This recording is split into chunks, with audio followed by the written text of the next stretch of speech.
Hello বন্ধুরা, সিনে series আলাপন চ্যানেলে স্বাগতম। আশা করি সবাই অনেক ভালো আছেন। তো গত এপিসোডে আমরা অল অফ আস আর ডেডের সিজন 1-এর 10ম এপিসোড এক্সপ্লেনেশন করেছিলাম। আজ আমি 11তম এপিসোড আপনাদের জন্য ব্যাখ্যা করব। তো যারা এখনও আগের এপিসোডগুলো দেখেননি তারা এখনই ডেসক্রিপশনে থাকা লিঙ্কে গিয়ে দেখে নিতে পারেন। তো চলুন শুরু করা যাক আজকের এক্সপ্লেনেশন। তো এই এপিসোডের শুরুতে দেখতে পাই অঞ্জর বাবা সেই বাস্কেটবল রুমের দরজা খুলে দেয়। এরপর অঞ্জ ও তার সাথে থাকা সাথীরা জম্বিদের হাত থেকে মুক্তি পায়। সেই সাথে সে তার বাবাকে দেখে অনেক খুশি হয়। তো অবশেষে অঞ্জর বাবা তার মেয়েকে খুঁজে পেতে সফল হয়েছে। এখন অঞ্জর বাবা সবাইকে স্কুল থেকে বেরিয়ে যাওয়ার কথা বলে। অঞ্জর বাবা বলে স্কুলের পেছনে একটা প্রাইভেট প্রপার্টি পেরিয়ে একটা কনস্ট্রাকশন বিল্ডিং পার করার পর আমরা ইয়াংডাং পাহাড়ে পৌঁছে যাব, যেখান থেকে তারা নিরাপদে যেতে পারবে। অঞ্জর বাবা তাদেরকে এইসব ব্যাপার বুঝিয়ে বলছিল, তখন কিছু জম্বি সেখানে এসে তাদের উপর আক্রমণ করতে যাচ্ছিল। আর অঞ্জর বাবা সেই জম্বিগুলোকে প্রতিহত করার চেষ্টা করছিল এবং অঞ্জ সান দেরি না করে অঞ্জর বাবার নির্দেশনা অনুযায়ী দৌড়াতে শুরু করে। এরপর আমরা গুইনামকে দেখতে পাই, যে কিনা সানের গন্ধ শুকে শুকে একটি স্থানে আসে যেখানে সেই অ্যাথলেটের ছেলেটা ছিল। আর এই ছেলেটা গত এপিসোডে সানদের থেকে আলাদা হয়ে গিয়েছিল। এখানে গুইনাম সানকে দেখতে না পেয়ে চলে যেতে শুরু করে, কিন্তু হঠাৎ এই ছেলেটির কাছ থেকে সানের শরীরের গন্ধ পায়, যার কারণে গুইনাম ছেলেটিকে সাংয়ের ব্যাপারে জিজ্ঞাসা করে, কিন্তু সে বলে সে এই নামে কাউকেই চেনে না। গুইনাম এই কথাটা শুনে খেপে যায় আর ছেলেটাকে কামড়ে দেয়। এইদিকে অঞ্জর বাবা সবাইকে নিয়ে সেখান থেকে একটি টেনিস কোর্টে ঢুকে পড়েছিল, কিন্তু এখানে এসে তারা আরও বেশি বিপদে পড়ে যায়, কারণ জম্বিগুলো কোর্টের চারপাশে ঘিরে ধরে এবং জম্বিরা গেট ভেঙে ভিতরে ঢুকে পড়ে আর তাদের উপর আক্রমণ করতে ছুটে আসে।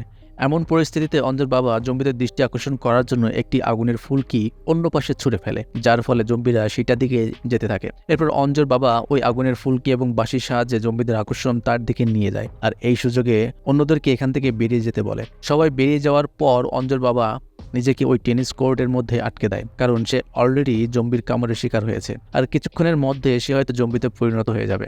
অঞ্জ এখানে তার বাবার জন্য কান্না করছিল, সে তার বাবাকে ছেড়ে যেতেই চাইছিল না। সৈয়ক আসে আর তাকে সেখান থেকে নিয়ে চলে যায় আর এই দৃশ্যটাও খুবই ইমোশনাল ছিল। এরপর সবাই এখান থেকে সেই কনস্ট্রাকশন বিল্ডিং এর দিকে যেতে থাকে।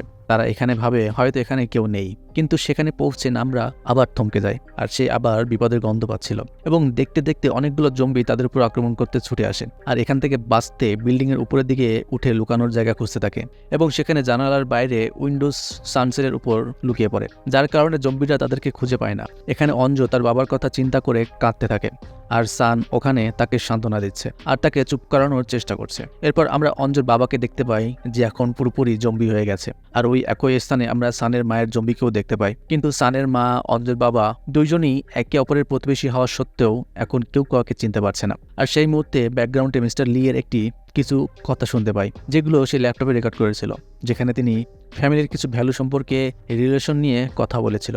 তিনি এখানে বলেছিলেন, যখন আমাদের কাছের মানুষগুলো আমাদের সামনেই থাকে কিন্তু চিনতে পারে না, তখন আমাদের মধ্যে কি চলে সেটা বোঝানো বড়ই মুশকিল। এদিকে গুইনাম সেই ছেলেটিকে কামড়ে দেয় আর তাকে জম্বি করে দেয় আর তার কাছ থেকে জেনে নেয় সান সহ বাকিরা বাস্কেটবল রুমের দিকে গিয়েছে, তাই গুইনাম সেই দিকেই রওনা দেয়। ওইদিকে জাং হারি ও মিজিন এখান থেকে নিচে যাওয়ার রাস্তা খুঁজতে থাকে।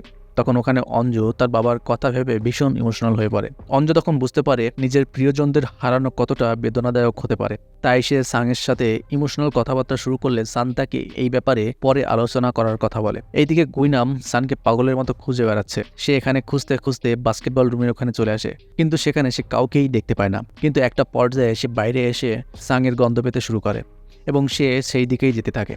এরপর দৃশ্য পরিবর্তন হলে ক্যাম্পের দৃশ্য দেখানো হয়, যেখানে জেনারেল ওই দুই জম্বির উপর এক্সপেরিমেন্ট করছিল আর এই এক্সপেরিমেন্টের মাধ্যমে তারা দেখতে পায় জম্বিরা শব্দের প্রতি অনেক বেশি সংবেদনশীল ছিল এবং তারা কোনো কিছু শব্দ শুনতে পেলে সেই দিকেই যেতে থাকে। তাই জেনারেল একটি মিটিংয়ের মাধ্যমে তাদের নির্দেশ দেয় যে তারা অনেকগুলো ড্রোনের সাহায্যে শব্দের সৃষ্টি করবে এবং ওই ড্রোনগুলোর সাহায্যে জম্বিদের 4টি স্থানে একত্রিত করবে। আর এই 4টি স্থানের মধ্যে অঞ্জদের স্কুলও ছিল আর তাদের এই পরিকল্পনা মোতাবেক ওই 4 স্থানে বোমা বিস্ফোরণের মাধ্যমে জম্বিদেরকে একেবারে পুড়িয়ে নিঃশেষ করে দেওয়া হবে। সেই সাথে যারা এখনও বেঁচে আছে তাদেরকে মাটির নিচে অথবা আন্ডারগ্রাউন্ডে থাকার সতর্কতা জারি করে। এরপর দৃশ্য পরিবর্তন হলে আমরা আবারও অঞ্জদেরকে দেখতে পাই, যেখানে ওই ভাইরাসের প্রভাবে নামরার অবস্থা আস্তে আস্তে খারাপ হতে শুরু করে, অর্থাৎ তার খিদে লাগা শুরু করে। তাই তার ভেতরে থাকা জম্বি ভাইরাস সৈয়দকে বারবার খেতে চাইছিল, কিন্তু তার ভালোবাসা তাকে এই কাজ থেকে বিরত রাখার চেষ্টা করে। তাই নামরা এখানে নিজেকে আটকাতে নিজের হাতেই কামড়ে দেয়। সেই সাথে তার একটি চোখ লাল হতে শুরু করে। সৈয়দ তখন তাকে লক্ষ্য করে আর বুঝে যায় এই ভাইরাসের কারণে সে এমনটা করছে। তাই সে তাকে বলে পরের বার সে যেন নিজেকে না কামড়িয়ে আমাকেই কামড়ায়। এরপর এখানে জাংহারি ও মিজিন সেখানে চলে আসে, কারণ তারা বাইরে বেরোনোর পথ খুঁজতে গিয়েছিল। কিন্তু শেষ পর্যন্ত তাদেরকে হতাশ হয়ে ফিরে আসতে হয়, কারণ বিল্ডিংয়ের চারপাশে ভেতরে জম্বিরা ঘোরাঘুরি করছিল।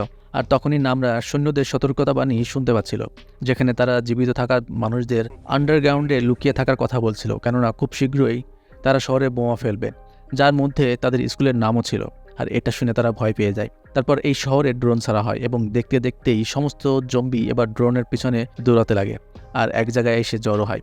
এদিকে গুইনাম সেই বিল্ডিংয়ে চলে আসে আর এখানে এসে জোরে জোরে সানের নাম ধরে ডাকতে থাকে, যেটা শুনে সবাই আবারও ভয় পেয়ে যায়। গুইনাম সানের গন্ধ ফলো করতে করতে সেই জানালার স্থানে আসে আর সেখানে হাজির হয়ে সানকে মারতে শুরু করে।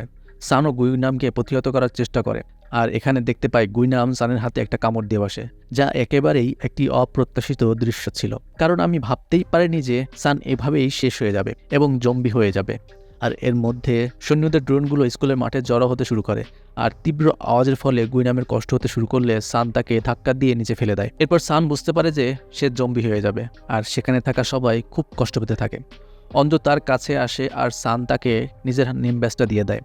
এরপর সান তাকে জড়িয়ে ধরে তার গালে একটা কিস করে। তারপর সান সেখান থেকে ভেতরে ঢুকে যায় এবং সমস্ত জম্বিগুলোকে ডাকতে ডাকতে ছাদের উপরে চলে যায়। এদিকে বাকিরা নিচে নেমে জঙ্গলের দিকে পালাতে থাকে এবং অবশেষে তারা স্কুলের এরিয়া থেকে বেরিয়ে পড়তে সক্ষম হয়। এরপর সান সেখানে বুদ্ধি করে আন্ডার কনস্ট্রাকশন লিফটের ওখানে গিয়ে সব জম্বিদের নিচে ফেলে দেয়। এরপর দেখি গুইনাম নিচ থেকে আবারও উপরে আসে সানকে মারার জন্য। তখন তাদের দুজনের মধ্যে এক বিশাল মারামারি হয় এবং শেষ পর্যন্ত গুইনামের স্বপ্ন পূরণ হয়। সে সানের এক চোখ তুলে ফেলতে সক্ষম হয় আর সান তখন ব্যথায় কাতরাতে থাকে। এদিকে জেনারেল ওই নির্দিষ্ট স্থানগুলোতে বোমা ফেলতে শুরু করে এবং এক পর্যায়ে তাদের স্কুলে বোমা বিস্ফোরণ করে দেয়, যার ফলে সমস্ত জম্বিরা জ্বলতে শুরু করে। আর সান সেখানে গুইনামকে সামনে রেখে সেই লিফটের চেম্বারে লাফ দেয়। এদিকে অঞ্জসহ বাকিরা এই ব্লাস্টের হাত থেকে বাঁচতে পারে না। বিস্ফোরণটি অনেক বড় আকারে হওয়ায় তাদের দিকে বিস্ফোরণের ধ্বংসাবশেষ ছিটকে আসে, যার ফলে ইয়াং ডেইসু পায়ে আঘাত পায়। এরপর আবারও জেনারেলকে দেখতে পাই। সে এখন তার মিশন পূর্ণ করেছে আর তার কাজের দায়িত্ব অন্য একজনকে দিয়ে দেয়। এরপর সে সেই পলিটিশিয়ানের কাছে গিয়ে বলে যে সে এউসান শহরকে বোমা বিস্ফোরণ করিয়েছে, আর এটা শুনে পলিটিশিয়ানের চোখে জল চলে আসে। এরপর জেনারেল নিজের রুমে যায় আর নিজের স্ত্রীকে ফোন করে কথা বলে। তারপর নিজেই নিজেকে রিভলভার দিয়ে মাথায় শুট করে, কারণ কোথাও না কোথাও সেও অনেক গিল্টি ফিল করছিল। এইদিকে বিস্ফোরণের পর এউসান স্কুলের ধ্বংসাবশেষ দেখানো হয়, যেখানে ওই বিল্ডিংয়ের লিফটের ওখানে অঞ্জুর নেমবেসটাও ছিল, যা সান নিজের কাছে যত্ন করে রেখেছিল। আর এই দৃশ্যের মধ্যে দিয়েই এই এপিসোড শেষ হয়। তো বন্ধুরা, সবকিছু তো এখানে শেষ হয়ে গেল, তাহলে অঞ্জু, সৈয়ক, নামরার কি হবে? তারা কি শেষ পর্যন্ত ক্যাম্প পর্যন্ত যেতে পারবে? আর নামরার কি হবে? সে তো এখনও বেঁচে আছে। সে যদি কাউকে কামড়ে দেয় তাহলে কি আবারও জম্বি ছড়িয়ে পড়বে? তা জানতে হলে দেখতে হবে শেষ এপিসোডটি। আর এটা যদি মিস করতে না চান তাহলে অবশ্যই চ্যানেলটিকে সাবস্ক্রাইব করে বেল আইকনটি প্রেস করে রাখতে হবে এবং ভিডিও ভালো লাগলে একটা লাইক ও কমেন্টস করতে ভুলবেন না। দেখা হবে পরবর্তী ভিডিওতে। ততক্ষণ পর্যন্ত ভালো থাকুন। ধন্যবাদ এতক্ষণ সাথে থাকার জন্য।